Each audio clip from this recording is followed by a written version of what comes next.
ನಾಳೆ ಶ್ರೀನಿವಾಸ್ ಪ್ರಸಾದ್ ಅವರ ಅಂತ್ಯ ಸಂಸ್ಕಾರ ಇವತ್ತು ಮಧ್ಯಾಹ್ನ 1 ಗಂಟೆ ನಂತರ ಸಾರ್ವಜನಿಕ ದರ್ಶನಕ್ಕೆ ವ್ಯವಸ್ಥೆ ಕೂಡ ಮಾಡಿದ್ದಾರೆ. ನಾಳೆ ಮೆರವಣಿಗೆಯ ಬಳಿಕ ಶ್ರೀನಿವಾಸ್ ಪ್ರಸಾದ್ ಅವರ ಅಂತ್ಯಕ್ರಿಯೆಯನ್ನ ನೆರವೇರಿಸಲಾಗುತ್ತೆ. ನಾಳೆ ಶ್ರೀನಿವಾಸ್ ಪ್ರಸಾದ್ ಅಂತ್ಯಕ್ರಿಯೆಯನ್ನ ನೆರವೇರಿಸಲಾಗುತ್ತೆ.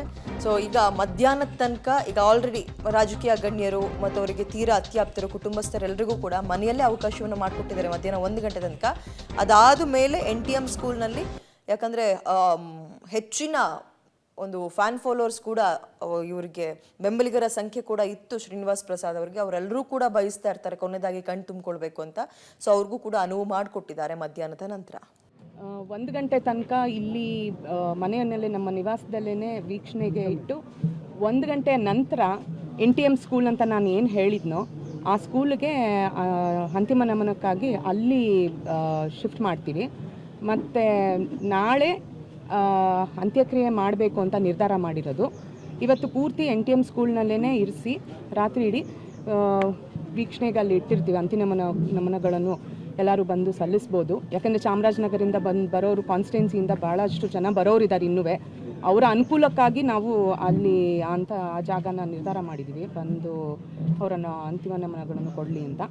ಮತ್ತು ಬೆಳಿಗ್ಗೆ 10 ಗಂಟೆಗೆ ಅಲ್ಲಿ ಒಂದು ಸ್ಮಾಲ್ ಪ್ರೊಸೆಷನ್ ಇರುತ್ತೆ ಅಶೋಕಪುರಂ ಅಲ್ಲೇ, ಅವ್ರ ಹುಟ್ಟೂರು.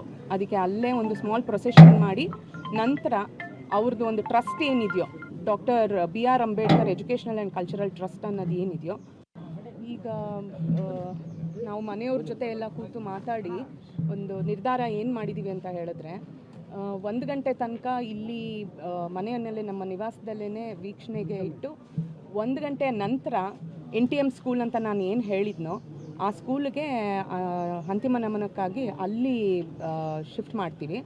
ಮತ್ತು ನಾಳೆ ಅಂತ್ಯಕ್ರಿಯೆ ಮಾಡಬೇಕು ಅಂತ ನಿರ್ಧಾರ ಮಾಡಿರೋದು.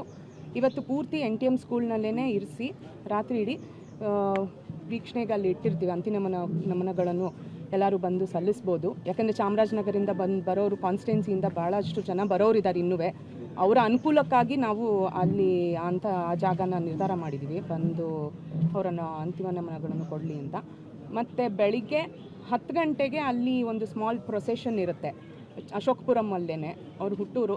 ಅದಕ್ಕೆ ಅಲ್ಲೇ ಒಂದು ಸ್ಮಾಲ್ ಪ್ರೊಸೆಷನ್ ಮಾಡಿ ನಂತರ ಅವ್ರದ್ದು ಒಂದು ಟ್ರಸ್ಟ್ ಏನಿದೆಯೋ doctor BR Ambedkar educational and cultural trust ಅನ್ನೋದು ಏನಿದೆಯೋ, ಈಗ ನಾವು ಮನೆಯವ್ರ ಜೊತೆ ಎಲ್ಲ ಕೂತು ಮಾತಾಡಿ ಒಂದು ನಿರ್ಧಾರ ಏನು ಮಾಡಿದ್ದೀವಿ ಅಂತ ಹೇಳಿದ್ರೆ ಪ್ರತಿಮಾ ಶ್ರೀನಿವಾಸ್ ಪ್ರಸಾದ್ ಅವರ ಮಗಳು ಈಗ ಸಮಯದ ಬಗ್ಗೆ ಡೀಟೇಲ್ಸ್ ಅನ್ನು ಕೊಡ್ತಾ ಇದ್ದಾರೆ. ಅದೇ 1 ಗಂಟೆ ತನಕ ತೀರಾ ಅತ್ಯಾಪ್ತರು ಮತ್ತು ಕುಟುಂಬದವರಿಗೆ ರಾಜಕೀಯ ಗಣ್ಯರಿಗೆ ಅವಕಾಶವನ್ನು ಮಾಡಿಕೊಟ್ಟಿದ್ದಾರೆ. ಅವರ ನಿವಾಸದಲ್ಲಿ ಅಂತಿಮ ದರ್ಶನಕ್ಕೆ ವ್ಯವಸ್ಥೆ ಮಾಡಿದ್ದಾರೆ.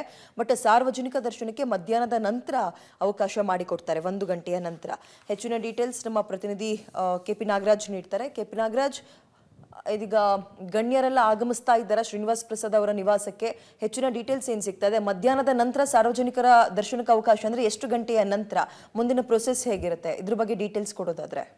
ಮೈಸೂರಿನ ಜಯಲಕ್ಷ್ಮೀಪುರಂನಲ್ಲಿರುವಂತಹ ಭೀಮಸದನದ ಮನೆಯೊಳಗೆ ಈಗಾಗಲೇ ಅಂತಿಮ ನಮನದ ವ್ಯವಸ್ಥೆಯನ್ನು ಕೂಡ ಮಾಡಲಾಗಿದೆ. ಈಗ ಅಪಾರ ಸಂಖ್ಯೆಯ ಅಭಿಮಾನಿಗಳು ಮತ್ತು ಗಣ್ಯರುಗಳು ಕೂಡ ಈಗಾಗಲೇ ಬರ್ತಾ ಇದ್ದಾರೆ.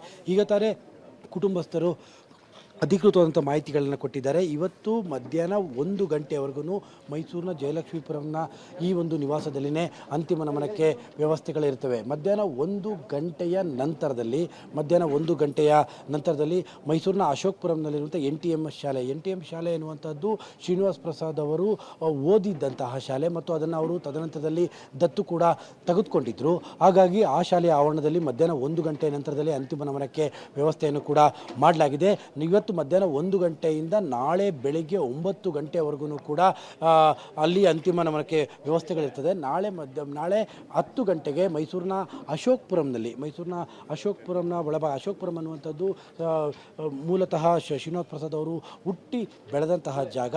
ಹೀಗಾಗಿ ಆ ಒಂದು ಏರಿಯಾದಲ್ಲಿ ಮೆರವಣಿಗೆಯೂ ಕೂಡ ನಡೆಯುತ್ತೆ. ಮೆರವಣಿಗೆ ಮುಗಿದ ನಂತರದಲ್ಲಿ ಮೈಸೂರಿನ ಸಿಲ್ಕ್ ಫ್ಯಾಕ್ಟ್ರಿ ಅನ್ನುವಂಥ ಸರ್ಕಲ್ ಇದೆ. ಆ ಸರ್ಕಲ್ನ ಬಳಿ ಎದುರು ಭಾಗದಲ್ಲೇ ಅಂಬೇಡ್ಕರ್ ಟ್ರಸ್ಟ್ ಅನ್ನುವಂಥ ಸರ್ ಒಂದೇ ಒಂದು ನಿಮಿಷ, ನಮ್ಮ ಜೊತೆಗೆ ಈಗ ಪೊಲೀಸ್ ಆಯುಕ್ತರು ಕೂಡ ಇದ್ದಾರೆ ವಿದ್ಯಾ, ಅವ್ರ ಜೊತೆ ನಾನು ಮಾತಾಡ್ಬಿಡ್ತೀನಿ. ಸರ್, ನಾಳೆಗೆ ಏನೇನು ವ್ಯವಸ್ಥೆಗಳಾಗ್ತದೆ ಇವತ್ತು ಮಧ್ಯಾಹ್ನದ ವ್ಯವಸ್ಥೆ?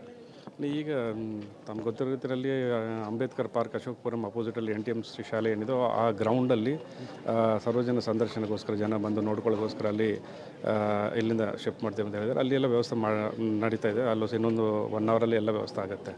ಸೊ ಅಲ್ಲಿ ಜನ ಬಂದು ಹೋಗಲಿಕ್ಕೆ ಎಲ್ಲ ರೀತಿಯ ವ್ಯವಸ್ಥೆ ಮಾಡಿದ್ದೀವಿ. ಪಾರ್ಕಿಂಗ್ ಆಗಲಿ ಬಂದು ಹೋಗಿ ದರ್ಶನ ಮಾಡ್ಕೊಂಡು ಹೋಗಿ ಎಲ್ಲ ವ್ಯವಸ್ಥೆ ಮಾಡ್ಕೊಂಡಿದ್ವಿ, ಬಂದೋಬಸ್ತ್ ಎಲ್ಲ ಮಾಡ್ಕೊಂಡಿದ್ವಿ. ಅದಕ್ಕೆ ಹತ್ತಿರ ಇರುವ BS ಸ್ಕೂಲ್ ಪಕ್ಕದಲ್ಲಿ ಇರುವ ಅವರು ಟ್ರಸ್ಟ್ ಜಾಗದಲ್ಲಿ ಮಾಡ್ತಾರೆ ಅಂತ ಹೇಳಿದ್ದಾರೆ. ಬಟ್ ಅಲ್ಲಿ ಆದರೆ ಅಲ್ಲಿನೂ ಎಲ್ಲ ಇನ್ನೂ ಅಲ್ಲಿ ಅರೇಂಜ್ಮೆಂಟ್ ಮಾಡ್ಕೊಳ್ಳೋದಿದೆ. ಅಂದರೆ ತುಂಬ ಜನ ಬರುವಂಥ ಸಾಧ್ಯತೆ ಇರುವಂಥ ಕಾರಣಕ್ಕೋಸ್ಕರವಾಗಿ ಯಾವ ಗೊಂದಲಗಳು ಕೂಡ ಆಗಲ್ಲ. ಈಗ ನೀಟಾಗಿ ಮಾಡ್ಕೊಂಡಿದ್ದೀವಿ, ಟೈಮ್ ಇದೆ, ಬ್ಯಾರಿಕೇಡಿಂಗ್ ಎಲ್ಲ ನೀಟಾಗಿ ಮಾಡ್ಕೊಂಡಿದ್ದೀವಿ. ಎಷ್ಟು ಜನ ಬಂದರೂ ನೋಡ್ಕೊಂಡು ಹೋಗೋಕ್ಕೆ ವ್ಯವಸ್ಥೆ ಎಲ್ಲ ಮಾಡ್ಕೊಂಡಿದ್ದೀವಿ. ನಾಳೆ ಮೆರವಣಿಗೆ ಕೂಡ ಮಾಡ್ತೀವಿ ಅನ್ನೋ ಅಂತ ಮಾತಾಡ್ಕೊಂಡು ಅದು ಹೇಳ್ತಾ ಇದ್ದಾರೆ. ಈಗ ಅವ್ರ ಜೊತೆ ಮಾತಾಡಿಕೊಂಡು ಯಾವ ರೂಟಲ್ಲಿ ಹೋಗ್ತಾರೆ ಅದೆಲ್ಲ ವ್ಯವಸ್ಥೆ ಮಾಡ್ಕೊಳ್ತೀವಿ. ಇದು ಪೊಲೀಸ್ ಆಯುಕ್ತರ ಮಾತಾಗಿತ್ತು ವಿದ್ಯಾ. ಒಟ್ಟಾರೆ ನಾಳೆ ಮಧ್ಯಾಹ್ನ 1 ಗಂಟೆಗೆ ಅಂಬೇಡ್ಕರ್ ಟ್ರಸ್ಟ್ ಅನ್ನುವಂಥದ್ದು ಶ್ರೀನಿವಾಸ್ ಪ್ರಸಾದ್ ಅವರ ಟ್ರಸ್ಟ್ ಆಗಿತ್ತು, ಅವರ ಕುಟುಂಬಸ್ಥರ ಟ್ರಸ್ಟು. ಆ ಟ್ರಸ್ಟ್ನ ಆವರಣದಲ್ಲೇ ಅಂತಿಮ ಸಂಸ್ಕಾರವೂ ಕೂಡ ನಡೆಯುತ್ತೆ. ಶ್ರೀನಿವಾಸ್ ಪ್ರಸಾದ್ ಅವರು ಬೌದ್ಧ ಧರ್ಮಕ್ಕೆ ಕನ್ವರ್ಟ್ ಆಗಿರುವಂತಹದ್ದು ಹಿನ್ನೆಲೆಯಲ್ಲಿ ಬೌದ್ಧ ಧರ್ಮದ ವಿಧಿವಿಧಾನಗಳ ಪ್ರಕಾರವಾಗಿ ಈ ಅಂತಿಮ ಸಂಸ್ಕಾರ ನಡೆಯುತ್ತೆ ಅನ್ನುವಂಥದ್ದನ್ನು ಶ್ರೀನಿವಾಸ್ ಪ್ರಸಾದ್ ಅವರ ಹಿರಿಯ ಮಗಳು ಪ್ರತಿಮಾ ಪ್ರಸಾದ್ ಈಗ ಅಧಿಕೃತವಾಗಿ ಸ್ಪಷ್ಟಪಡಿಸಿದ್ದಾರೆ. ವಿದ್ಯಾ, ಓಕೆ, ಥ್ಯಾಂಕ್ ಯು. ತಮ್ಮ ಡೀಟೇಲ್ಸ್ KP ನಾಗರಾಜ್. ಇದೀಗ 1 ಗಂಟೆ ತನಕ ಅವರ ನಿವಾಸದಲ್ಲಿ ಅಂತಿಮ ದರ್ಶನಕ್ಕೆ ವ್ಯವಸ್ಥೆಯನ್ನು ಈಗಾಗಲೇ ಮಾಡಿದರೆ 1 ಗಂಟೆಯ ನಂತರ ಸಾರ್ವಜನಿಕರ ದರ್ಶನಕ್ಕೆ ಅವಕಾಶ. ರಾಜ್ಯದ ಅತ್ಯಂತ ಹಿರಿಯ ರಾಜಕಾರಣಿ, ಒಬ್ಬ ಮೇಧಾವಿ. ನಾನು ಬಹಳ ವರ್ಷಗಳಿಂದಲೂ ಅವ್ರನ್ನ ಬಲ್ಲೆ. ಒಬ್ಬ ಮೇಧಾವಿ ರಾಜಕಾರಣಿ. ಇವತ್ತು ನಮ್ಮನ್ನು ಅಗಲಿರ್ತಕ್ಕಂಥದ್ದು ಇದು ರಾಜ್ಯಕ್ಕೆ ಅತ್ಯಂತ ತುಂಬಲಾರದಂಥ ನಷ್ಟ. ವೈಯಕ್ತಿಕವಾಗಿ ನಾನು ಅವ್ರನ್ನ ಹತ್ತಿರದಿಂದ ಬಲ್ಲೆ.